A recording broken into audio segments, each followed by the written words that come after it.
my inspiration before I write this song. Wala ibang gusto makita kundi ang imo na ho. Gusto ko sa matag kadlaw kita permi og tanay nga daw wala lang sa problema kita nagapangalipay. Upunta ang maglapot sa aton nga ginahandong nga ako para sa imo kag ikaw para sa aton. Wala may makaguba sang aton pagbalanggaanay kay hugot pa sa alambre ang aton nga kaptanay. Miski sino magsagabal akon ka nga ipagbato ang tanan ihatag ko nga imo ginapangayo. Akon ka ipakilala sa akon mga pamilya. Hindi ka pagkahuya biskan sa akon nga barkada. Ikaw ang the best nga ginhatag sang Ginoo. Himuon ko ang tanan biskan ano nga sakripisyo.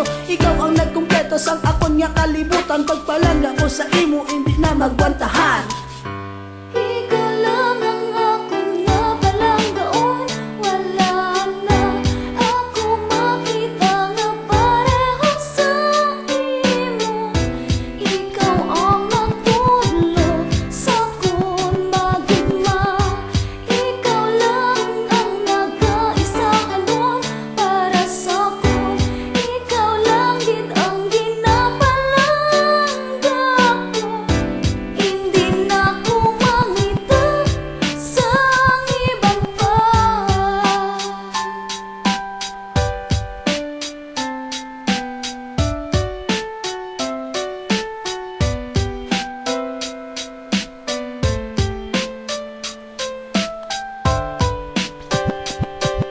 Palangga ko sa imo hindi nagid matupungan. Ikaw ang ginasinggit ka ginapitik sandughan. Sa akong paminsaron hindi ka diri madula. Ang duwa ko kamata ikaw gusto pirmi makita. Ikaw lang ang unod sang akon nga tagipusoon. Wala na sang ibang tadhana ka para sa akon. Ako ang imo nga langit ikaw ang akon bituon. Sa aton paguptanay halos tanan akon himuon. Sa imo ko pabatyag pagpalangga nga matuod. Hantong ko sa pangabuhi ikaw lang ang makaupod. Inapromisa ko nga hindi ka masakitan. Kag never mo ko makita